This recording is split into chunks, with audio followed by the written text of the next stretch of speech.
What if your mother's vanity could cost you your life? In ancient Greek mythology, one queen's boastful words nearly destroyed her daughter and an entire kingdom. This is the story of Cassiopeia's fatal pride and the terrifying price her family had to pay. In the ancient world, the Greeks understood something fundamental about human nature.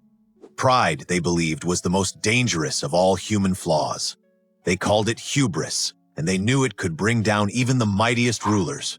The gods were always watching, always listening, and they didn't tolerate mortals who forgot their place in the cosmic order. Our story begins in the prosperous kingdom of Ethiopia, though ancient Greeks imagined this land differently from the modern nation we know today. Here ruled King Cepheus, a wise and just monarch. Beside him sat his queen Cassiopeia, a woman of extraordinary beauty.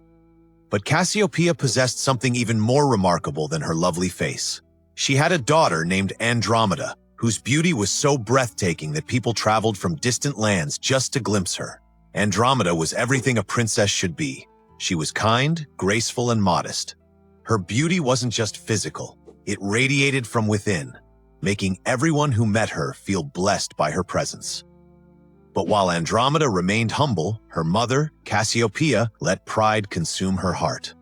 One fateful day, Cassiopeia made a declaration that would change everything. Standing before her court and visiting nobles, she proclaimed that her daughter Andromeda was more beautiful than the Nereids themselves. These weren't just any mythological beings. The Nereids were 50 sea nymphs, daughters of the ancient sea god Nereus. They were the favorites of Poseidon, the mighty god who ruled all the oceans. They were immortal, divine, and untouchable. Cassiopeia's words were more than mere boasting. They were a direct challenge to the divine order. In ancient Greece, mortals were expected to know their limits. Comparing a human, even a princess, to divine beings was the ultimate act of disrespect. It didn't matter that Andromeda truly was beautiful. What mattered was that Cassiopeia had crossed an invisible but absolute line. The Nereids heard Cassiopeia's boast, and they were furious.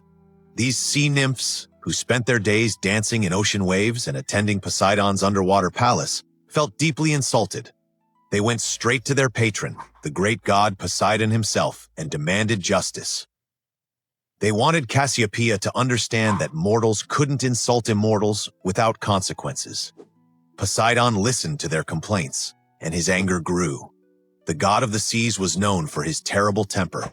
When insulted, he could shake the earth itself with his rage. He decided that Cassiopeia and her kingdom would learn a harsh lesson about the price of pride. The sea god sent a terrifying punishment to Ethiopia's shores. First came massive floods that destroyed coastal villages and farmlands. The ocean itself seemed to rise up in anger against the kingdom. But Poseidon wasn't finished. He unleashed Cetus, a monstrous sea creature of unimaginable horror.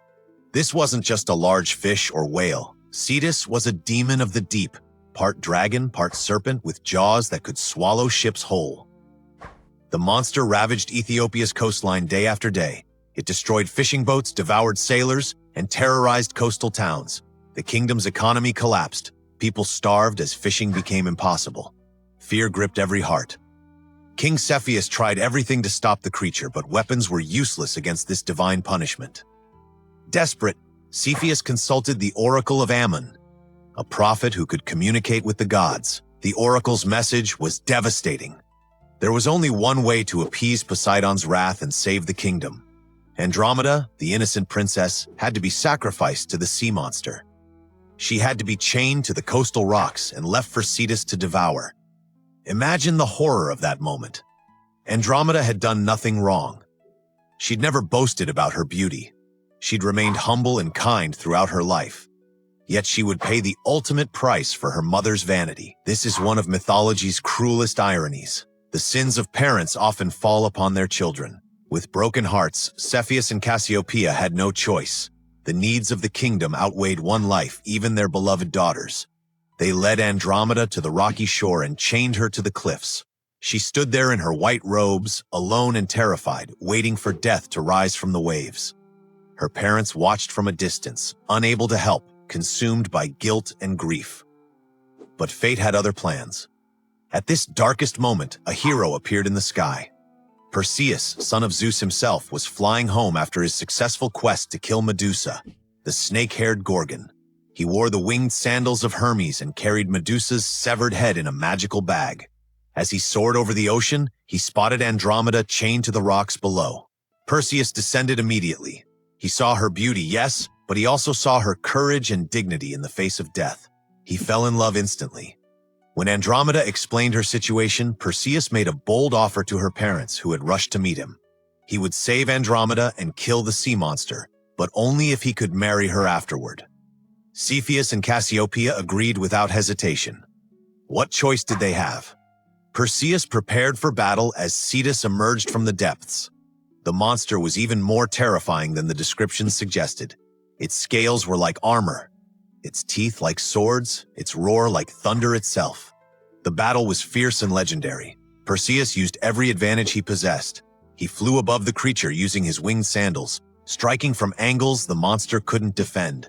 His sword, forged by gods, could cut through the beast's supernatural hide.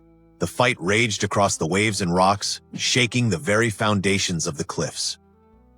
Finally, Perseus saw his opening. He dove straight at the monster and drove his divine sword deep into its neck. Cetus thrashed and roared, but the wound was mortal. The sea turned red with the creature's blood as it sank back into the depths, defeated forever. Perseus freed Andromeda from her chains, and the kingdom erupted in celebration. The hero had saved not just the princess, but the entire nation. Perseus and Andromeda married, and their love became legendary. They had many children together and founded a dynasty that would produce some of Greece's greatest heroes. But what of Cassiopeia? The vain queen had learned her lesson, though it came at almost unbearable cost.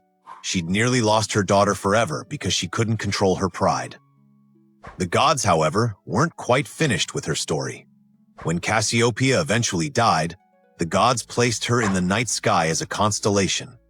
But here's the twist. They positioned her so that for half the year she appears upside down in the heavens, circling the North Star in an undignified position.